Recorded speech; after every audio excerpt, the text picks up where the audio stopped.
Pemirsa, terima kasih Anda masih bersama kami di program Tafsir Al-Misbah bersama Bapak Quraish Shihab. Kita akan dengarkan kembali langsung Pak uraian Bapak. Sebelum saya lanjut, saya ingin garis bawahi satu hal dari redaksi Al-Quran ini. Saya ulangi apa yang saya katakan tadi. Tanyakanlah kepada penduduk negeri dan kafilah yang bersama-sama kami. Kafilah itu di sini diistilahkan dengan al-ir. Ir itu artinya unta. Dulu barang-barang para orang yang berpindah dari suatu tempat ke tempat yang jauh yang lain itu menggunakan unta, sehingga kafilah juga dinamai ir. Baik, fasabrun, kita lanjutkan. Setelah dia berkata, oke deh, saya sabar saja pada Tuhan. Baru dia meninggalkan anak-anaknya. Dia berpaling dari anak-anaknya. Kita berhenti lagi sejenak. Orang kalau kena musibah, mestinya mengucapkan apa?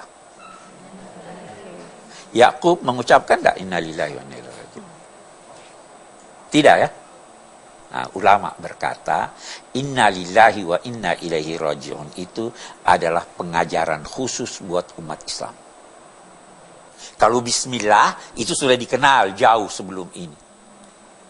Kita pernah Nabi Nuh mau naik perahu, bismillahi majreha wa mursaha. Nabi Sulaiman tulis surat innahu bismillahirrahmanirrahim. Itu dari dulu. Tapi inna lillahi wa inna ilaihi raji'un baru dikenal atau diperkenalkan oleh Al-Quran untuk umat Islam. Oke.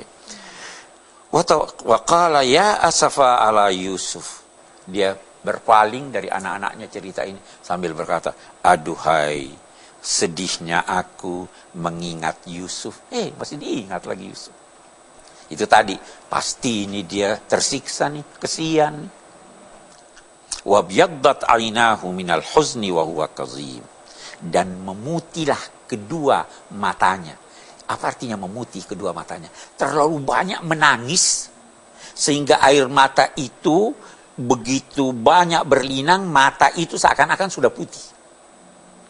Tetapi dia katakan wah fahuwa kazim, tetapi dia menahan gejolak hatinya walaupun dia menangis. Jadi dia tidak meronta, dia tidak keberatan kepada Allah. Ada orang sedih tapi pukul-pukul ini berteriak-teriak, dia katakan tidak, dia sedih sekali tetapi dia menahan kesedihan. Dia menyadari bahwa pasti ada hikmah di balik ini, tapi tetap sedih. Oke. Qalu tallahi tafta'u tadhkuru Yusuf hatta takuna haradan atau takuna minal halikin. Anak-anaknya, keluarganya berkata, demi Allah, kamu terus-menerus akan ingat Yusuf sampai kamu jadi pikun atau jadi tua bangka atau kamu jadi meninggal. Terus dijawab oleh Yakub, saya hanya menyampaikan kesedihan saya kepada Allah, bukan kepada kamu. Wa a'lamu minallahi ma la ta'lamun. Saya tahu, saya mendapat informasi dari Allah apa yang kamu tidak dapatkan. Dia nabi. Sekali lagi saya katakan, boleh jadi di antara informasi yang dia rasakan itu Yusuf masih hidup. Karena itu lanjutan ayat ini berkata, wahai anak-anakku, pergilah mencari di mana Yusuf dan saudaranya. Jangan pernah berputus asa dari rahmat Allah, karena tidak ada yang berputus asa dari rahmat Allah kecuali orang-orang kafir.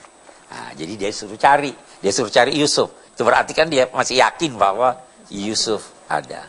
Nah, ya kapan itu ada yang bertanya, kok nangis terus nih? Apa tidak ini? Ya wajar dong orang menangis karena dia merasa Yusuf ada dan dia takut dia tersiksa. Kembali saya ingin berkata bahwa kesedihan tidak terlarang. Tidak terlarang. Tetapi yang terlarang itu tidak menerima keputusan Tuhan. Itu satu. Di sisi lain, jangan pernah berputus asa dari rahmat Allah. Selama masih ada celah walau sedikit, Jangan putus harapan. Karena orang yang putus harapan seakan-akan merasakan atau menduga bahwa Tuhan tidak kuasa. Ya. Ada orang, kita ambil contoh, ada orang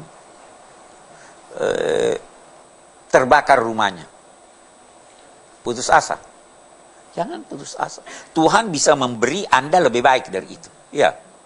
Ada orang mati anaknya. Ya. Tuhan bisa memberi yang lebih baik dari itu. Jangan pernah berputus asa. Karena Allah yang memberi Anda itu dulu masih wujud sampai sekarang dan bisa memberikan kepada Anda yang lebih baik dari itu. Itu pesan. Karena itu yang berputus asa itu sebenarnya seakan-akan tidak mengakui wujud Tuhan. Itu sebabnya di sini dikatakan la yai'asu mir rauhillah illal qaumul kafirun. Tidak ada yang berputus asa dari rahmat Allah, dari bantuan Allah kecuali orang-orang kafir.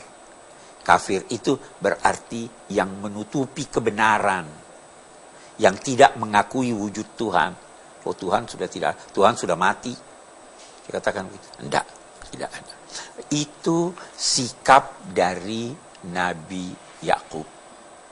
Yang jelas, beliau memerintahkan mencari. Sekali lagi, yang dia sebut di sini, carilah Yusuf dan saudaranya.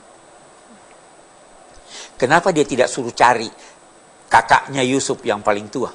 Ada kan? Kan 3 ini. Carilah fatahassasu min Yusuf wa akhihi dan saudaranya. Kalau yang paling tua, dari satu sisi dia tidak khawatir. Kenapa dia tidak khawatir? Dia sudah besar. Dan dia tinggal atas kemauannya sendiri. Ya. Dia bebas. Tapi kalau Yusuf, dia tidak tahu di mana.